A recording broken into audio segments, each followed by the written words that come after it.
The Eagles make a big move in free agency. How much will that affect the Cowboys going forward in 2022? Plus, what did the Commanders and the Giants do this offseason, and how far away are they from contending in the division? All that and so much more in this episode of the Locked On Cowboys podcast.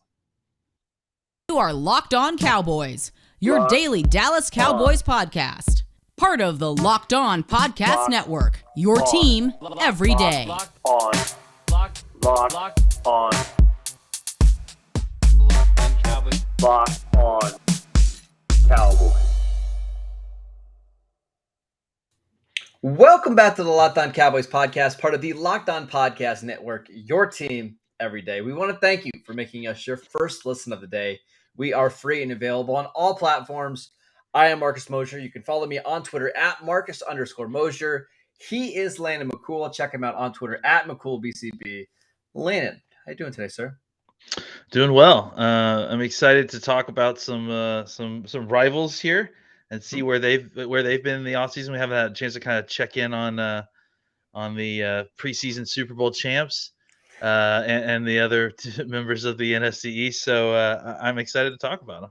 Yeah, a couple of listeners reached out and they wanted us to talk about what the Eagles, Giants, and Commanders have done this offseason and how it relates to Dallas. So let's get into it. Let's start with the Philadelphia Eagles, Landon, who made a big signing here on Wednesday morning. They made a signing. It was a big signing. Well, there you go. I think that tells you what you think about the signing. So they signed cornerback James Bradberry to a one-year deal worth $10 million. The Eagles have had a very busy offseason. They traded for A.J. Brown. They signed Hassan Reddick, who's had double-digit sacks in back-to-back seasons. They drafted Jordan Davis and Nakobe Dean. What do you think about the Eagles' offseason move so far? I think they've had a good offseason. I mean, I'm certainly not here to poo-poo that and say that they've done a lot of stuff. They've added some talent to the team. There's absolutely no doubt. I love the A.J. Brown move. I think he gives them a legitimate wide receiver, which they haven't really had. I mean, they've drafted a ton of guys, but they haven't quite had one. I think this gives them somebody to kind of take some of the pressure off Smith as he starts to develop a little bit more, and then eventually you could see that being quite a good duo there. I think the Hassan Reddick signing is underrated. I mean, they're going to be able to use him a lot. Gave him a ton of money, but yeah, for sure. And I think that they're going to need to kind of use him. I imagine sort of how the Cowboys use Parsons, right? Where they'll move him around a little bit as a pass rusher. He'll play some linebacker, I'm sure, because they definitely need help there.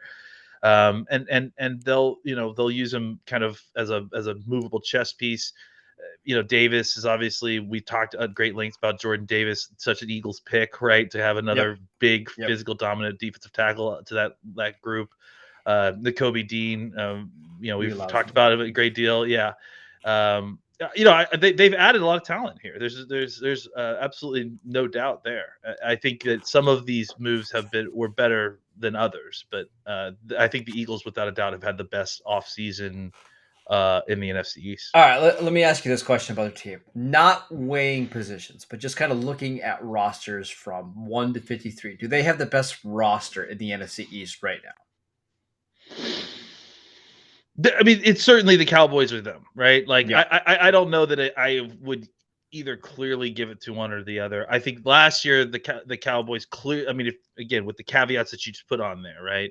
I think last year the Cowboys clearly had a better roster. I don't know that that's necessarily the case now. Again, if we're unweighting important positions, unweighting especially quarterback, I think that it's clear to say that the Eagles have caught up in the overall talent aspect of where the Cowboys are. Yeah, I would say that the Eagles, man, I feel pretty confident saying they have the best roster in the NFC East. I think their overall roster is better than the Cowboys.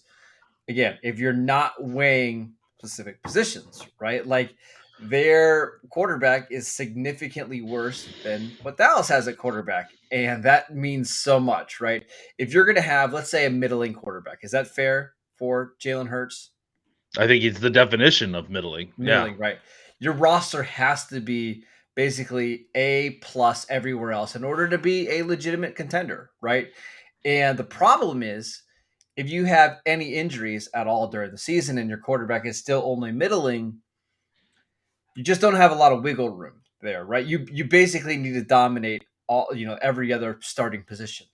I love this roster. I think they're talented all over the place, but it comes down to that quarterback. I thought Jalen Hurts looked overwhelmed in the playoff game against the Bucs. Like, it was just too much for him.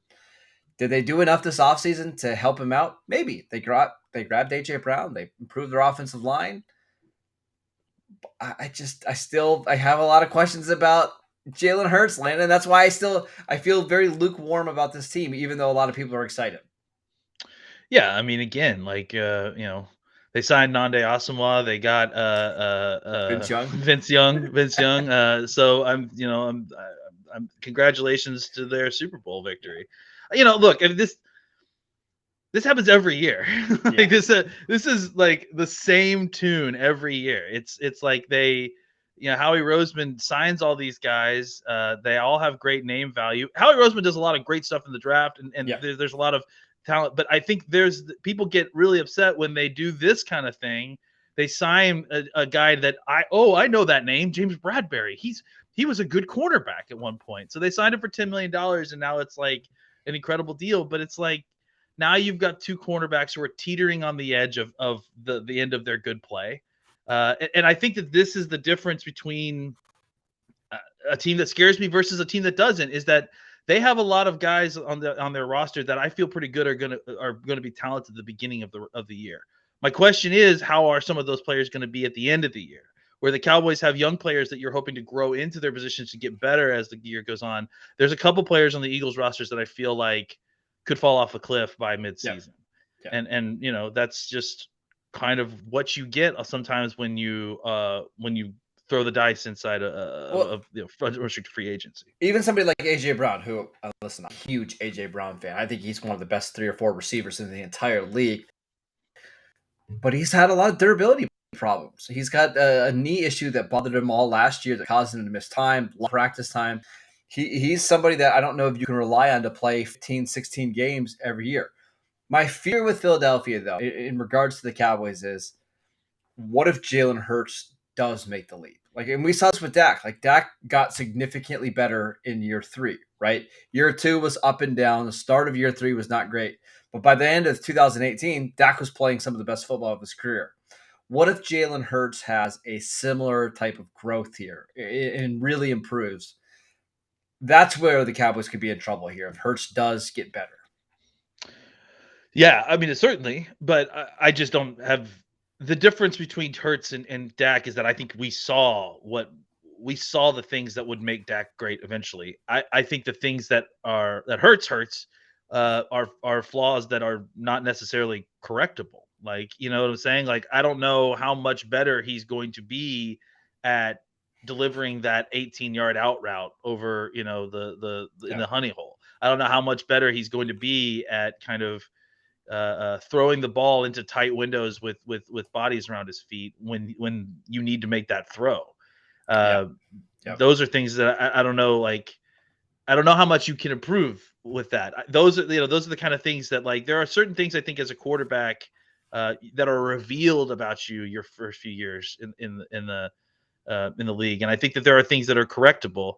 I think the things that were revealed about Hurts are not so correctable, certainly not easily correctable, and I think he certainly has a very long way to go to kind of get there if he is going to be able to correct those stuff. And if you're poking holes in the rest of the roster, their linebackers are still not very good. We'll see about Nakobe Dean, how healthy he is. TJ Edwards is maybe one of their better linebackers. Kazir White coming over from the Chargers, still pretty weak there. And then they're still relying on a lot of older players, including Brandon Graham, Fletcher Cox. Both their corners are older. Anthony Harris is one of their safeties is older. It's an older defense, and I'm not quite sure how athletic and how fast they are, but they do have a lot of depth. So we'll see. I think this is pretty clearly, though, the top contender with the Cowboys for the NFC East. Real quick, we talk about defensive regression all the time, but defensive regression is about when you keep trying to bring the same folks back to get the same results. That's what's happening with this Eagles secondary. They just got a year older, and they added another body. Yes, Bradbury might be an upgrade on where Steve Maddox was, or Avonte Maddox. Avonte Maddox. I'm sorry, that played last year, but I don't know that it is that much of an upgrade. And then, frankly, he's an older player that, like I said, his game is not going to improve as the season goes on at his age. So, I think as much as people talk about the Cowboys' regression and on defense, this defense is filled with a bunch of older players who are not going to be getting better as the season goes on. Yeah, a pretty old cornerback dude. Darius Slay is 31. James Bradbury turns 29. That's typically a position that doesn't age well, but we'll see. All right, let's take a quick break to tell you guys about Built Bar. Imagine dipping your finger into that plastic tub of birthday cake frosting and then opening your eyes and realizing that it's only 150 calories, but with 16 grams of protein. That's what it's like to eat a birthday cake puff from Built. If you haven't tried the puffs, got them right here. I'll let you on a little secret because that's what we do. It's a chocolate-covered marshmallow protein bar, and it's absolutely fantastic. It's covered in 100% real chocolate. Again, 150 calories, 16 grams of protein, and only 9 grams of sugar. Take it with you to the golf course, on vacation, to the beach. It's just an absolutely fantastic snack. Go to Built.com and use promo code LOCK15 to get 15% off your next order. Use promo code LOCK15 for 15% off at Built.com. All right, Landon, our next team is the New York Giants, and they've had a very interesting offseason. They are the team that released James Bradbury because of cap concerns. They brought in Brian Dable to be the new head coach. They did not exercise the fifth-year option on Daniel Jones, but they did have a couple really good draft picks, including Kayvon Thibodeau, Evan Neal, one of my favorite players in the draft, Wan'Dale Robinson. But what do you think about the Giants' offseason move so far? I think that the draft picks were, they were extremely high draft picks. It's hard to screw them up. They didn't screw them up. Congrats. No, at least the top two. At least the top two. Yeah, I feel like Thibodeau and Neal were kind of no-brainer picks for them, and they're going to get the benefits of drafting those good players. I think they made the right choice with Daniel Jones. He's, they're obviously going to ride with him again this year, unless they really are thinking Tyrod Taylor is going to come in and take that spot. I don't think. No. So I think this is probably Daniel Jones's last year as the Giants starter. But they'll kind of continue to ride that out until they can get a better situation. I think defensively, they are going to be another team that is going to kind of improve based on some of the injection that they got, from this draft. Thibodeau obviously going opposite of someone like Azeez Ojulari, who we both really liked. What 8 sacks last year as a rookie. Yeah, and that it doesn't really surprise me, honestly, because we saw that kind of talent coming out. To be frank, they also have a strong interior of guys who are also kind of getting up there in age. Dexter Lawrence is a younger player. He's only been around for a couple of years, but Leonard Williams has been around for a little while. Justin Ellis as well. And again, a kind of a linebacker core that is they didn't really do a ton to improve on. That was okay. Blake Martinez, I think, was surprisingly good for them, or I don't, maybe not surprisingly. He was healthy, and I think that was a big boon for them.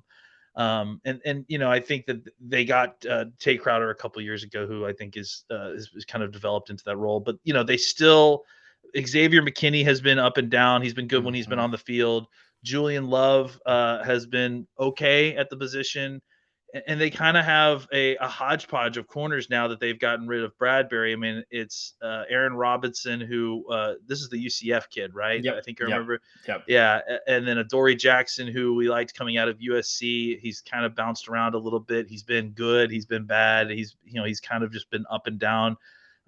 Darnay Holmes was another kid. I think he was the UCLA kid, if I remember. Yeah.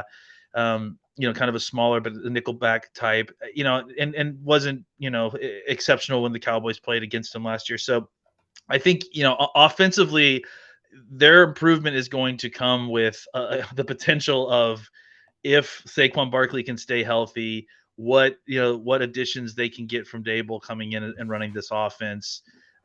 Hopefully for them, and their Neal being opposite of Andrew Thomas gives them a little bit more time. I don't know if giving Daniel Jones more time in the pocket is actually helpful. So I think for the Giants, it's still kind of neither here nor there. This feels like a transition year a little they're bit. very much in transition. Absolutely. Because their cap situation was so bad because of Dave Gettleman and some of the moves that they made that it just feels like they weren't even able to sign some free agents without having to restructure some contracts. Like that's how bad Gettleman left their contract stuff. So it feels like this is a year they're going to really develop some players on the offense and defensive line. They'll see what Daniel Jones has, probably let him walk after this year. And then next year's the year that they're either drafting or trading for a quarterback. But I will say, I think the Giants are doing things the right way to complete a rebuild, but they're not going to be a threat to the Cowboys or the Eagles this year. I think this is probably a 5-12 team, something like that. But it won't shock me, Landon, that they're a lot like Detroit was last year, where they're just competitive in a lot of games because the offensive defensive line are better than you would think. Yeah, I agree. I think that they will be a team that could be good in a year, in 2 years, maybe. I agree that it feels like the difference between what they're doing now versus what they're doing with Gettleman is that they're making smart moves and that they're making moves towards the future. Seems like they have a plan, right? Definitely more than they did, for sure. And they're not they're not being stupid and wrongheaded about their drafts and their free agent signings, and they're making smart moves, like not trying to make Daniel Jones into something he's not, and not trying signing his 5th-year deal just because it's embarrassing to not sign him to a 5th year. Exactly. They decided to do the smart thing. But hey, if he has a fantastic year. Right. If he has a fantastic year, we'll franchise him and we'll give him another year. But there's absolutely no reason why we need to pay him $25 million right now for 2 years from now. Like it's absolutely. We'll see. I still think this Giants back 7 is really bad. Like I'm a big fan of Adoree Jackson. He can't stay healthy, and his play is so up and down. Even when he is healthy. Yeah, and Xavier McKinney is somebody that we like coming out of school. He's been okay. Everybody else in this back 7 is not good. Even Blake Martinez, I think he could be exposed a lot due to a lack of athleticism. Tate Crowder, frankly, I don't see it with Tate Crowder. They played Jalen Smith a lot of snaps at the end of the season because their linebackers were so bad. It feels like if you can block their front 4, which is very good, but it's going to be with Kayvon Thibodeau, Ojulari, Dexter Lawrence, Leonard Williams, you're going to be able to pick apart the secondary. And I don't think the offense is going to be particularly good, even though they're bringing in Brian Dable and you've added offensive line talent. Again, this feels like a 5-12 type of team. I mean, I'm running the ball on the outside of them all day long. Oh, yeah. I'm making Kayvon Thibodeau and Azeez Ojulari stop the run. Yeah. And then I'm making Adoree Jackson come up and tackle my right Absolutely. back. Like they still don't have an answer to that. Martinez can't run like that as well as he could. He's still a good run player, but I'm going to make him work at it all day long. And then once he's tired doing that, I'm going to throw the ball behind him and score long touchdowns. I don't think that much has changed with this defense, and I think that will continue to be the plan. 100% agree. All right, let's take one more break to tell you guys about BetOnline. Our partners at BetOnline continue to be the number one source for all of your betting needs and sports info. Find all of the latest odds, news, and sports developments, including this year's basketball playoffs, Major League Baseball scores, fights, and even next season's NFL futures. BetOnline is your continued source for all of your sports wagering needs, from live betting to playoffs, esports, and more. Head to the website today or use your mobile device to learn more about the trends in action. BetOnline, where the game starts. All right, Landon, the last team we're going to talk about, the Washington Commanders. We talked about the Giants having a plan. Right? It seems like they're trying to build for the future. The Eagles are clearly trying to win right now and maximize Jalen Hurts on a rookie contract. The Commanders, I have no idea. What's that meme where they have like the 3-headed dragon, right? It's a cartoon, then 2 of them are fierce looking, and then one's like, that's the Washington Commanders offseason, it seems like, right? Where it's like, I don't have an idea what's going on. I like Jahan Dotson. I was shocked that they took Dotson where they did, just because over of their Treylon needs. Burks. Yeah, exactly. I mean, I think, look, it all starts with Carson Wentz. I mean, it was a terrible trade. How you've watched Carson Wentz the last few years, it feel like you need to give up that to go get him, and then pay him money. Like it just doesn't make a lot of sense to me. I understand the idea of being desperate to fix the quarterback position, but you're still really just kicking the can down here. I understand you draft Sam Howell, but that's just like It was a 5th-round pick. It's a throwaway pick, and it's obviously not a serious commitment to the position. You're hoping he can beat out Taylor Heineke a year from now. But he won't. Like, that's the thing, is that and maybe he will a year from now, but like he certainly won't this year. And yeah, like I just, again, if it all starts at the quarterback position, like the Carson Wentz thing is just hilarious, basically, and all emanates from that. Outside of that, they tried to shore up their offensive line by signing 2 former great Carolina Panthers interior offensive linemen that are not playing at the same level they were in, let's say, 2016 or 2017. I mean, you know how much I watch the Steelers. I think Trey Turner's kind of washed. I really, I don't understand. And we loved him for years. Like, and yeah, he is so washed. Norwell, I think, he's still got some good football left in him. But I mean, although he's older as well, I think he's 30 something now. He certainly isn't what he was. No. I think that they're doing the Sam Cosmi thing as starting tackle, and he's going opposite Charles Leno, who has had a good resurgence of his career, I would say. The tight end room is interesting. Logan Thomas and Cole Turner, they drafted in the 5th round. The wide receiver group, I mean, again, like they drafted Dotson over, some other folks that we probably would have preferred. I like Dotson a lot. Mm-hmm. But I just don't know, like, Terry McLaurin is maybe the best wide receiver in the NFC East. Yeah, but I just don't know. Like, Samuel can't seem to stay healthy. What are they even doing with Curtis Samuel? Dotson, it's like, I like think he profiles as a really good number 2 receiver. Like, I think that's fine. Like, if he's your number 2, you're great. But you draft that guy at 16 overall, especially when you had was it 11th pick, 12th pick? I don't know. Yeah, that seems the whole first round for Washington didn't really make a lot of sense. You know what, though? To me, okay, if Washington win in this season with the goal that we're going to run the ball like crazy, because we have 3 running backs that we really like in Antonio Gibson, J.D. McKissick, and now Brian Robinson, who I actually liked a lot from Alabama. We just play defense, and we've got Terry McLaurin to take shots on the field. Okay, I get it. At least that's a plan. But when you go and draft Jahan Dotson at 16, you spend a 3rd-round pick on Diami Brown. You're going to give Terry McLaurin a bunch of money. You spent a bunch of money on Curtis Samuel. You signed Logan Thomas to a contract extension last year. It looks like an offense that should be trying to throw the ball 40 or 50 times, not play this ball control style of offense. It's weird to me, Atlanta. That's all. And then you go trade for a quarterback who I feel like the more he throws, the worse your team is. Like, that's just not a good combination to have for me. I don't know why you would want to promote an offense that has Carson Wentz sitting in the pocket.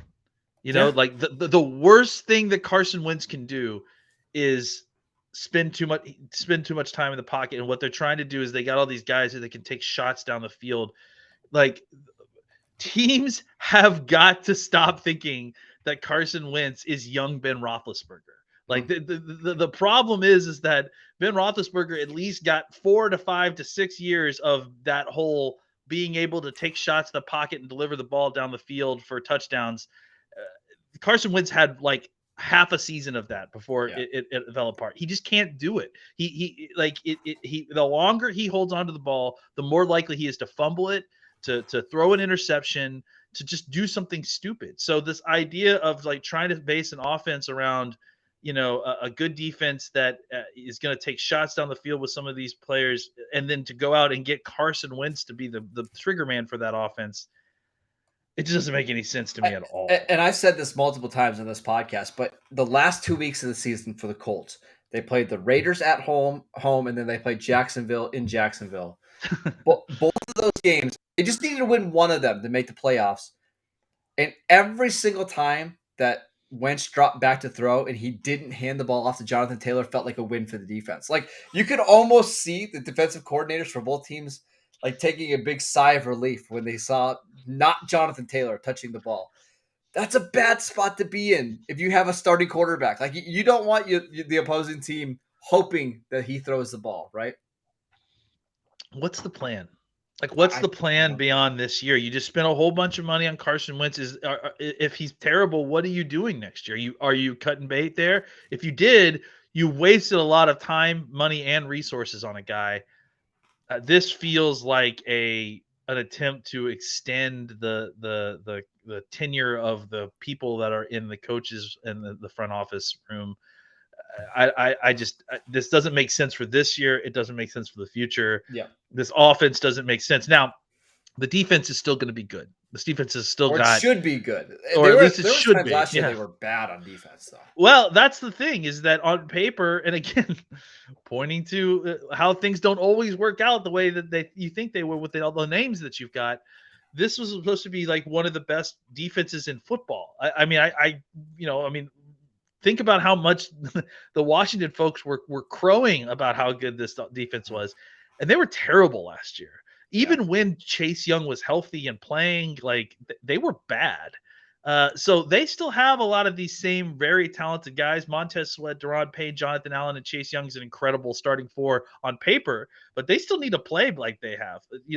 Chase Young, I have no doubts, is going to bounce back and be a monster this year. He'll be fantastic. Yeah, he'll be fantastic. The question is, can the rest of these guys live up to their billing? Can they stay healthy? And then what's going on behind them? I think Cole Holcomb played okay football at different points last year, but wasn't exactly a lifesaver. Jamin Davis, I think they're hoping for a better year this year. Let's say. I mean, he was awful last year. Absolutely awful. He was bad. I think that they're hoping that a better season, a year underneath his belt will give him a little bit better experience and he'll play better. In the back end, I thought William Jackson was a huge signing for them, but he seemed very up and down at different points. It just wasn't quite, what they had hoped. I think a little bit of what you saw in Cincinnati that they had hoped that wouldn't kind of translate over, that a change of venue would help. It didn't seem to immediately help with William Jackson. Kendall Fuller is, he's Kendall Fuller. If you know he's the player, he's their best defensive back. He's good. He's a solid player.